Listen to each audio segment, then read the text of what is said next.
that the Prophet ﷺ, he said that a woman who dies and her husband is pleased with her will enter paradise. Contemplate about this, my dear sisters. That if your husband, at the time that you die, obviously not that we wish that you die before your husbands, but if you die and your husband is pleased with you, you will enter paradise. Think about that. Subhanallah. This is a blessing. And this is why when we look to the life, the relationship between Muhammad sallallahu alayhi wasallam and Aisha radiallahu anha, they had the perfect marriage. They have the perfect husband and wife role. That when we look to their roles, this is the one that we need to follow. And some of the Sahaba, they used to say that in Islam, the first love that we used to know was the love between Muhammad sallallahu alayhi wasallam and his wife Aisha. So obviously we do not need to be shy of this issue of love. We're not talking about the Western way of love with all of these gimmicks and all of these things. We're talking about the true love that a man and a woman should have between them, defined by Islam. And like I mentioned before, the Prophet ﷺ, he was never shy to say to his wife that he loved her. Because you need to show all of this concern. And obviously for the Prophet to say to somebody that he loves her, that means that Allah subhanahu wa ta'ala is also pleased with her. The woman, she should be brought up to fulfill her role. And the man should be brought up to fulfill his role. And when we look to Aisha, may Allah be pleased with her, that when she was the wife of the Prophet ﷺ, she was his wife, meaning she used to bring tranquility to the Prophet ﷺ. And this is what Allah subhanahu wa ta'ala, He says in the Quran. It says that He made the mates for each other, so to have tranquility, so there can be this love and mercy between us. Nowadays, when we think of marriage, we think of World War III. We think that the enemy is at home, forget on the streets.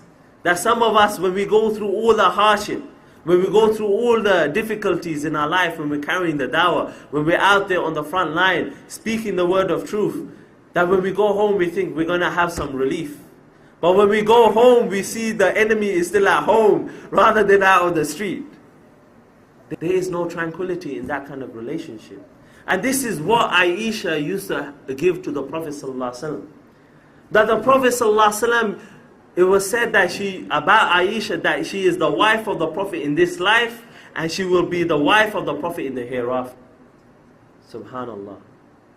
That she is being praised so much by the Prophet ﷺ, that all the other wives of the Prophets used to get jealous of her.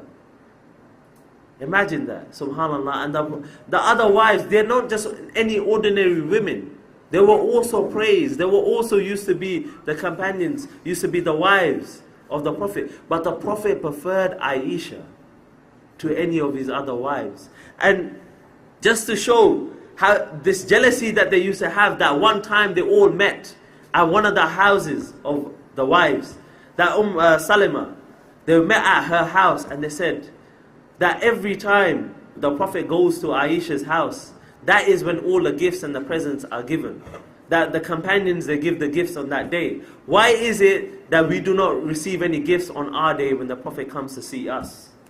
And they said to Salima, go and complain to the Prophet. Go and make this complaint to the Prophet. And she went and complained to the Prophet when her turn came. She said, why is it that we also like gifts? Why is it we do not receive the gifts equally? And she said it 3 times to the Prophet. And the Prophet replied, O Salima, don't trouble me by harming Aisha. By Allah, the divine inspiration never came to me while I was under the blanket of any woman except her. So even Allah subhanahu wa ta'ala, the revelation never came except when the Prophet ﷺ was with his wife under the blanket. No other wife had this privilege. And if we look to it further, that from the wives of the Prophet, even though his wife were many, equaling up to about 11 wives, so we can see that there is this preference, that this quality that the Prophet ﷺ had towards Aisha. And even when in the upbringing, remember in the time of Medina, in the time when they faced the Battle of Badr, the Battle of Uhud, the Battle of the Confederates when they were surrounded, all of these difficulties, all of these hardships were faced. But Aisha was still that tranquility for the Prophet ﷺ. That when the Prophet ﷺ went to Aisha, that he felt this love and he felt this mercy, that he felt that tranquility. And this is obviously a key thing to Aisha, to any wife, that regardless of what the situation is outside, that when a husband is at home, there is tranquility. This is the role, this is the function of the wife. That she is the one that makes the husband feel comfortable. She is the one that makes the husband feel relaxed, stress-free. That he's got no concerns that when he's spending time with her, that he wants to spend this time with her. This is how the woman should be. There are many incidents many tests during the life of Aisha. But one which is spoken about the most is the incident of the ifk. And the ifk means the great lie, the great slander. And in the lifetime of the Prophet ﷺ, there was one incident that happened. When the Prophet ﷺ would go on a journey, he would always choose one of his wives to take with him. And it just so happened that on one incident, Aisha was chosen to go with him.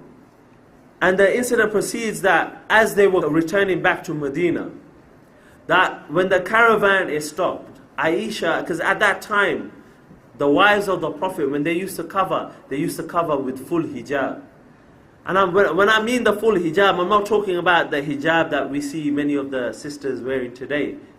That is not the hijab. Obviously for the woman, she should wear khimar and jilbab. That is what she should be wearing. A headscarf that covers her completely down to her chest. And obviously the full gown which is called the jilbab. And obviously there's many descriptions behind it, that it should be loose and it should be a barrel shape, not to show her figure. But for the wives of the Prophet, they used to have full hijab, meaning a curtain, that you could not even see anything from the wives of the Prophet. And so when they used to travel in a compartment that used to cover the woman completely with curtains on all four sides. And they used to travel on this compartment on the camel. And so when the caravan is stopped, they took the compartment and put it on the ground. And Aisha, she left the caravan, the compartment to relieve herself. And as she returned, she realized that she left her necklace behind. And so she returned to find her necklace. But by the time that she returned, the caravan had moved on. That the Prophet ﷺ and his companions had moved on. And she was left there in the desert by herself. Now, subhanAllah, for any woman, obviously this is one of great concern and worry. So Aisha, she stayed in the place that the caravan it left. And she waited, hoping that they would realize that she's not in the compartment and they would return. And she slept there all night by herself. And one companion that had fallen behind the caravan, he saw her sleeping. And he approached her. And he realized who this woman was because he used to see her before the time of hijab.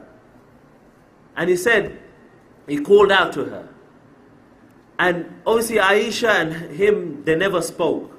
But he drew the camel close to her, and she got upon the camel, and he took her back to the caravan, back to Medina. And it just so happened that at this time, Aisha, she felt sick, and she was ill. So she used to stay indoors. And she was oblivious to what was happening outside on the streets of Medina. That from the hypocrites, they started to spread rumors.